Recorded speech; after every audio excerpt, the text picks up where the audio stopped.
Halo, 大家好，我是文志老师。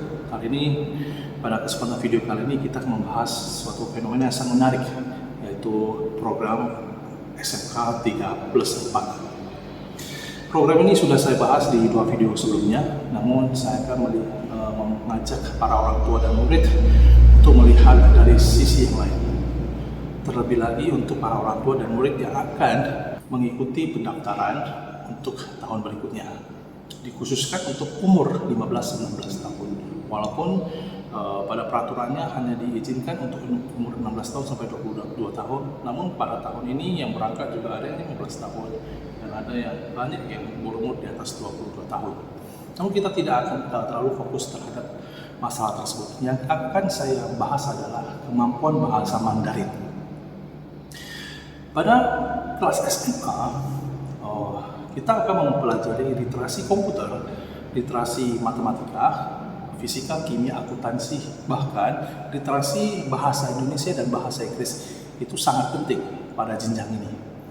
Sehingga pada saat kamu atau Anda yang masih berumur 15-16 tahun yang baru lulus SMP 3, bahkan Anda rela menunggu 1 atau 2 tahun supaya umurnya 16 tahun baru bisa berangkat ke Taiwan mengikuti program SMK ini, kalian harus berpikir ulang dan benar-benar mempertimbangkan aspek ini.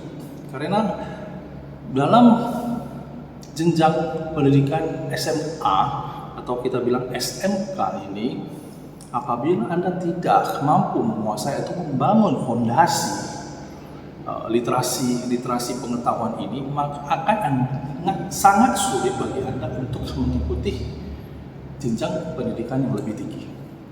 Nah, hal seperti inilah yang harus kita pikirkan kembali.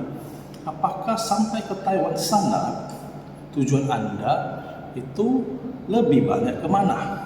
Magang, sekolah, atau meningkatkan kemampuan bahasa Mandarin Anda? Nah, jika kemampuan bahasa Mandarin sebelum berangkat Anda sudah menyiapkannya dengan baik, maka pada saat ke Taiwan Anda akan sangat cepat sekali untuk menguasai bahasa ini. Dan bahkan pada hakikatnya Anda juga bisa menjadi guru bahasa Mandarin baik secara online maupun offline. Karena banyak sekali anak-anak Indonesia, baik itu suku Tionghoa, suku Batak, suku Bugis, suku lainnya itu sangat menyadari pentingnya bahasa Mandarin. Sekali lagi, kemampuan literasi bahasa itu sangat penting karena menyangkut fondasi kemampuan literasi yang harus dimiliki oleh anak-anak SMA atau SMK pada umumnya, yakni mata, fisika, kimia, akuntansi, literasi komputer, bahkan bahasa Indonesia dan bahasa Inggris. Nah, pada saat anak-anak sampai sekolah di sana yang baru lulus SMP 3, mereka tidak memiliki kemampuan bahasa Mandarin yang baik. Dan ingat, dalam satu kelas itu, kemampuan bahasa Mandarin itu tidak merata sama sekali. Baik literasi kemampuan akademi, literasi bahasa, bahkan segi umur itu sudah sangat tidak merata. Apalagi anak tidak memiliki persiapan bahasa yang baik. Bagaimana guru mengajar secara efektif dan murid bisa mendapatkan pelajaran tersebut secara maksimal. Nah, hal ini menjadi sebuah pertanyaan dan keraguan bagi saya pribadi. Ini adalah pandangan saya secara pribadi. Jadi merupakan keraguan saya secara pribadi bahwasanya program ini benar-benar bisa sangat bermanfaat bagi anak itu sendiri. Nah, mungkin bagi orang tua karena dia anak-anak bisa mandiri, bisa membayar uang sekolah sendiri, perlengkapan kehidupan kebutuhan sehari-hari. Bahkan sampai kuliah, karena dia 3+4 berarti 7 tahun, orang tua mungkin bisa merasa lega, merasa lempang karena anak-anak sudah bisa 7 tahun mempersiapkan atau memberikan penghidupan pendidikan maupun kehidupan sehari-harinya selama 7 tahun. Namun perlu diingat bahwasannya peran orang tua apakah harus ditransfer ke anak-anak sedini itu? Kalau misalnya iya pun, harusnya kita sebagai orang tua benar-benar mempersiapkan literasi kemampuan bahasa Mandarinnya, bahkan harus sampai B1 atau B2.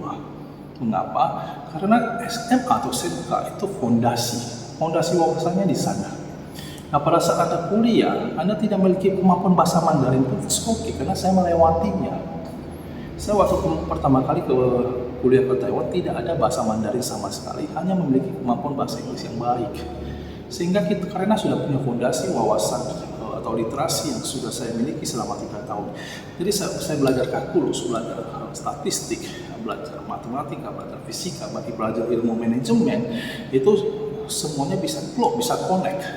Dan sehingga waktu saya belajar di Taiwan, saya tidak hanya mampu menguasai bahasa Mandarin dengan cepat atau mampu mengerti apa yang diajarkan guru dengan baik, bahkan bisa sangat berprestasi di sana, walaupun saya tahu hal itu sangat mungkin dilakukan oleh anak-anak saat ini karena kemajuan zaman dan lain sebagainya. Nah, artinya apa yang kita khawatirkan adalah saat ini umur 15-16 tahun tanpa literasi yang baik, pada saat mereka sudah lulus SMK, mereka tidak akan sanggup bersaing dengan mahasiswa pada umumnya.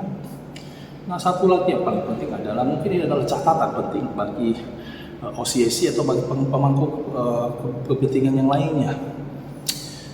Mengapa setelah lulus SMK 3 tahun, anak-anak tidak bisa satu kelas dengan mahasiswa di Taiwan, atau mereka bisa ikut UMPTN, masuk ke perguruan tinggi negeri melalui jalur ujian?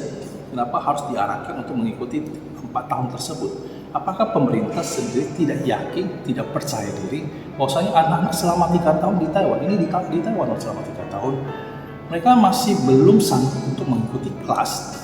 Kita bilang sesuai jurusannya, contohnya dia ambil potabo atau kulineri, ya pergilah ke Kaohsiung Chanquan atau pergi ke kampus-kampus yang memang kulinerinya baik atau nasional, minimal swasta yang paling bagus di sana. Apakah mereka tidak bisa satu sekolah dengan mahasiswa Taiwan atau mahasiswa lokal? Apakah pemerintah sendiri atau pemangku kepentingan sendiri sekolah sendiri tidak pede, tidak percaya diri bahwa anak-anak sanggup untuk bersaing dengan mahasiswa lokal setelah melewati 3 tahun duduk di bangku SMK di Taiwan? Ini menjadi satu catatan dan harus dijadikan diskusi mengapa seperti demikian. Sedangkan hakikat dari kuliah sendiri adalah mencari lingkungan baru bersama dengan teman-teman baru di lingkungan yang baru, mencari tantangan baru bersama teman-teman yang baru. Jadi kalau misalnya selama 3 tahun, nanti 4 tahunnya dengan 3 tahun murid yang sama, jadi apa fungsinya kuliah itu sendiri? Kita mau kuliah seperti kita di Indonesia, mau kuliah ke universitas yang bagus, universitas swasta atau negeri yang bagus, itu karena kita berharap ada kompetisi dan lingkungan yang baru yang bisa meningkatkan kemampuan kita, tidak hanya literasi, baik organisasi, kepemimpinan, manajemen dan lain sebagainya.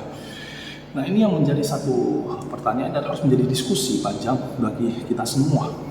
Dan yang paling penting adalah saya cukup terheran-heran banyak sekali pelaku pendidikan senior yang mengatakan program ini 3+4 ini bisa mengubah atau memberikan kesempatan seorang anak untuk mengubah masa depannya, mendapatkan masa depan lebih baik, membantu ekonomi keluarga mereka, mencapai atau memberikan kesempatan yang lebih baik bagi keluarga mereka dengan melalui program SMK 3+4. Yang ingin saya tanyakan adalah, apakah ini menjadi tamparan buat pendidikan SMA atau SMK di Indonesia sendiri? Apakah SMA SMK di Indonesia tidak mampu memberikan kesempatan tersebut?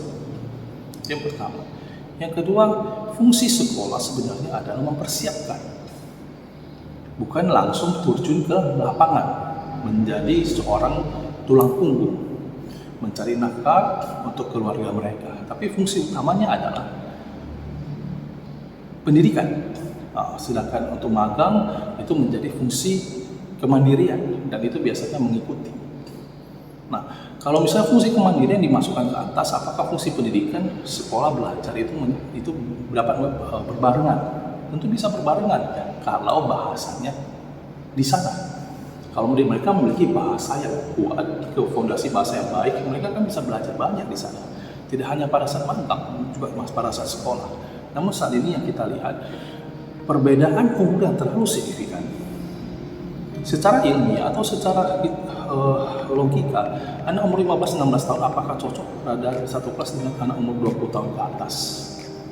Ini adalah pelajaran yang penting dan harus benar-benar dipertimbangkan dengan baik. Karena anak-anak umur 20 tahun ke atas, mereka sudah melewati masa tersebut, bahkan mereka sudah bisa dibilang kategori dewasa. Sedangkan umur 15-16 tahun itu masih kategori remaja. Secara mental, mereka punya kematangan itu masih sangat jauh sekali.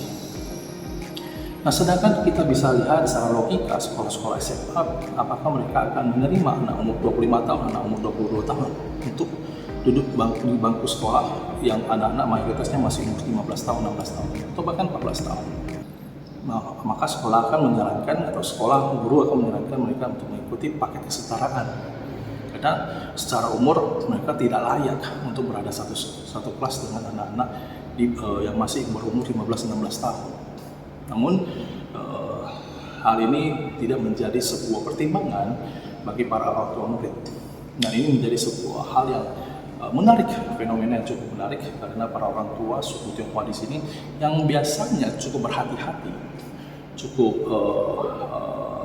selektif terhadap lingkungan sekolah anaknya, ini menjadi seperti menyepakati atau terkesan kurang peduli akan fenomena tersebut. Nah, saya harap video ini bisa menjadi sebuah pertimbangan dan seluruh yang disampaikan adalah hal-hal yang menjadi pandangan diri sendiri. Semoga bermanfaat.